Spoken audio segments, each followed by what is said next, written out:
প্রিয় গাইস, পারগুন্ড শাখা রোডের যে সাথে লাগানো এটা ৩য় নাম্বার জমি। এটার পরিমাণ হচ্ছে ৬০ শতক। এখানে সীমানা হচ্ছে এই সীমানা হচ্ছে যে না নামার সুযোগ নেই।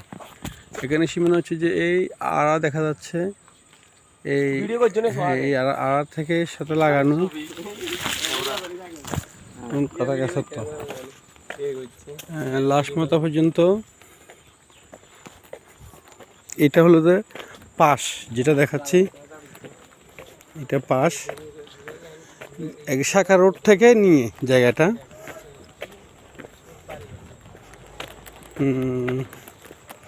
এটার পরিমাণ হলো ৬০ শতক, ৪.৫ লাখ করে গন্ডা ৩০ করা। এটা একেবারে ও পিছনের একবার শিম গাছ লাস্ট মাথা পর্যন্ত পুরো একটা গোল স্কোয়ার জায়গা। এই জায়গাটার পরিমাণ হলো ৬০ শতক, গন্ডা ৪.৫ লাখ করে। গন্ডা ৪.৫ লাখ আলোচনা সাপেক্ষে। বারকুণ্ড শাখা রোডের পাশে এই জমিটা ফ্যাক্টরি বাড়ি যে কোনো কিছু করার জন্য, প্রজেক্ট করার জন্য এটা খুবই একটা গুরুত্বপূর্ণ জায়গা। এটা আপনাদের জন্য আমি এই সুন্দর একটা লোকেশন উপস্থাপন করলাম। যাদের প্রয়োজন এই কন্ট্যাক্ট নাম্বারে যোগাযোগ করবেন ইনশাল্লাহ।